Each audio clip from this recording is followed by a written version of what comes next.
നാട്ടിലേക്ക് ഇറങ്ങി മനുഷ്യർക്ക് ഉപദ്രവം ഉണ്ടാക്കുന്ന വന്യമൃഗങ്ങളെ വെടിവെച്ച് കൊന്ന് അതിനെ കറി വെച്ച് തിന്നാനുള്ള അവകാശം നാട്ടുകാർക്ക് നൽകണമെന്ന് പറയുകയാണ് റോജി എം ജോൺ MLA. കൃഷിക്കാർക്ക് വന്യമൃഗങ്ങളെ വെടിവെക്കാനുള്ള അവകാശം നൽകണം. മൃഗത്തിന് വേദന എടുത്താൽ അത് പിന്നെ നാട്ടിലേക്ക് ഇറങ്ങില്ലെന്നും റോജി എം ജോൺ പറയുന്നു. നാട്ടിലേക്ക് ഇറങ്ങുന്ന കാട്ടുപന്നികളെ വെടിവെച്ച് മണ്ണെണ്ണ ഒഴിച്ച് കത്തിച്ച് കളയണം എന്നാണ് പറയുന്നത്. എന്തിനാണ് അത് കത്തിച്ച് കളയുന്നത്? ആളുകൾ കാട്ടുപന്നിയെ വെടിവെച്ചാൽ അതിനെ കറി വെക്കാനുള്ള അവകാശം നാട്ടുകാർക്ക് തന്നെ കൊടുക്കണം. കാട്ടിൽ പോയല്ല ഇവരൊന്നും വെടിവെക്കുന്നത്. സ്വന്തം പുരയിടത്തിലോ കൃഷിസ്ഥലത്തോ വെച്ചാണ് ഇത് ചെയ്യുന്നത്. കൃഷി നശിപ്പിക്കുന്ന പന്നിയെ വെടിവെക്കണം. ഏത് മൃഗമായാലും നാട്ടിലേക്ക് ഇറങ്ങിയാൽ ശരീരത്തിന് വേദന എടുക്കണം. ആനയായാലും പുലിയായാലും ശരി, ഏത് വന്യമൃഗമായാലും ഇങ്ങനെ വേദന എടുത്താൽ പിന്നീട് ആ പ്രദേശത്തേക്ക് ഇറങ്ങി വരാൻ അതൊന്നും മടിക്കും.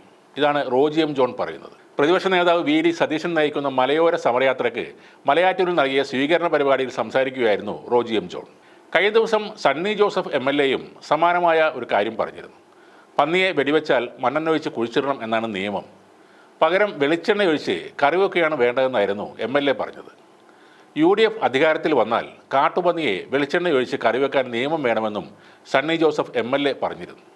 കാട്ടുപന്നിയെ വെടിവെക്കാൻ കൊട്ടിയൂർ പഞ്ചായത്തിൽ ഒരാൾക്ക് മാത്രമാണ് ലൈസൻസ് ഉള്ള തോക്കുള്ളത്. കാട്ടുപന്നിയെ വെടിവെച്ചാൽ മണ്ണെണ്ണ ഒഴിച്ച് കുഴിച്ചിടണം എന്നതിന് പകരം വെളിച്ചെണ്ണ ഒഴിച്ച് കറി വെക്കണം എന്ന് പരസ്യമായി പ്രഖ്യാപിക്കുകയാണ്.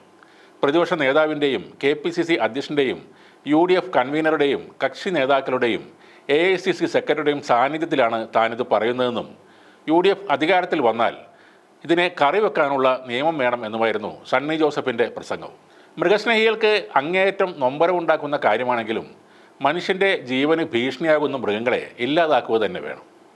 ഈ ലോകത്ത് ജീവിക്കാൻ എല്ലാ ജീവികൾക്കും അവകാശമുണ്ട്. എന്നാൽ മനുഷ്യൻ കെട്ടിപ്പടുത്ത ഈ ആധുനിക ലോകത്ത് പ്രഥമ പരിഗണന അവർക്ക് തന്നെയാണ്. മനുഷ്യജീവൻ എടുക്കാൻ വരുന്നത് കാട്ടുമൃഗങ്ങളായാലും അന്യഗ്രഹ ജീവികളായാലും അവർക്കെതിരെ മനുഷ്യർ ആയുധമെടുക്കും. മൃഗസ്നേഹികൾക്ക് അറിഞ്ഞിട്ട് ഒരു കാര്യവുമില്ല. തലമൂത്ത മൃഗസ്നേഹിയായ മനേക ഗാന്ധി വരെ ഇപ്പോൾ തീവ്രമായ നിലപാടുകൾ ഉപേക്ഷിച്ച മട്ടാണ്. നാട്ടിൽ കൃഷി ചെയ്യാനും താമസിക്കാനും സ്ഥലപരിമിതി ഉള്ളപ്പോൾ മനുഷ്യർ പുതിയ ഇടങ്ങളിലേക്ക് കുടിയേറും. അവിടെ കഠിനമായി അധ്വാനിച്ച് കൃഷിയും മറ്റും ചെയ്ത് ജീവിക്കുമ്പോൾ വിള തിന്നാനും നശിപ്പിക്കാനും വരുന്ന കാട്ടുമൃഗങ്ങളെ എങ്ങനെയാണ് അവർ സ്നേഹിക്കുന്നത്?